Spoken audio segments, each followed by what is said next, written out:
এবার ও আরে শোন না, আমি কে দাঁড়া দাঁড়া কে করেছে রে? না ভিডিও করছি, ভিডিও করছি এইটার মানে কি?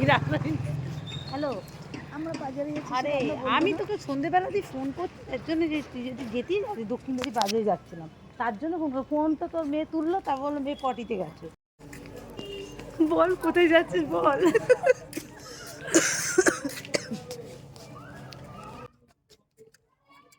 বলবি কিছু বল, ওই তো আমরা এডিট করে।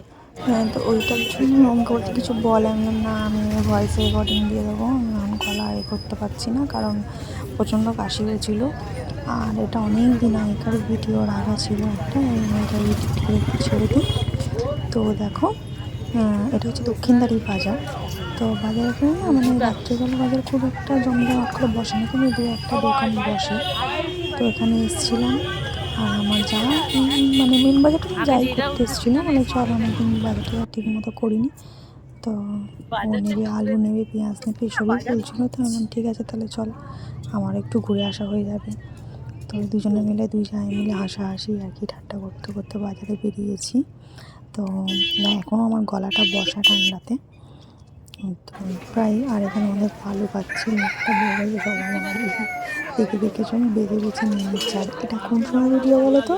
যে সময় কত আলু হচ্ছে তোমার পেঁয়াজের খুব দাম বেড়ে গেছিলো, সেই সময়কার পেঁয়াজ। আর অনেক পেঁয়াজ নিয়েছিলো, যেই কমে পেয়ে গেছি আমি। এখানে মুরগিটা আলু ছিল, কম দিয়ে লাগছিল। আর এই যে অনেকগুলো বাজার করে নিয়েছিলাম, যেটা দেখাতে পারছি না, বাবার লাইটে দেখাচ্ছি। আর আমি টমেটো ধনে পাতাটা নিয়েছিলাম। তো যাই হোক, আমি বলবো টাটা করে দে একটু, তো সেটাই বলবো। তো দেখো এই দুজন মিলে বাইরে চলে যায় বাজার করতে, একটু ঘরেও আমাদের একটু কথাবার্তা কম হয়, একটু আনন্দ আর কি, এটাই। তো আমি ওকে বলবো টাটা করে দে। তো যাই হোক, সবাই ভালো থেকো। ভিডিওটা কেমন লাগলো অবশ্যই জানিও।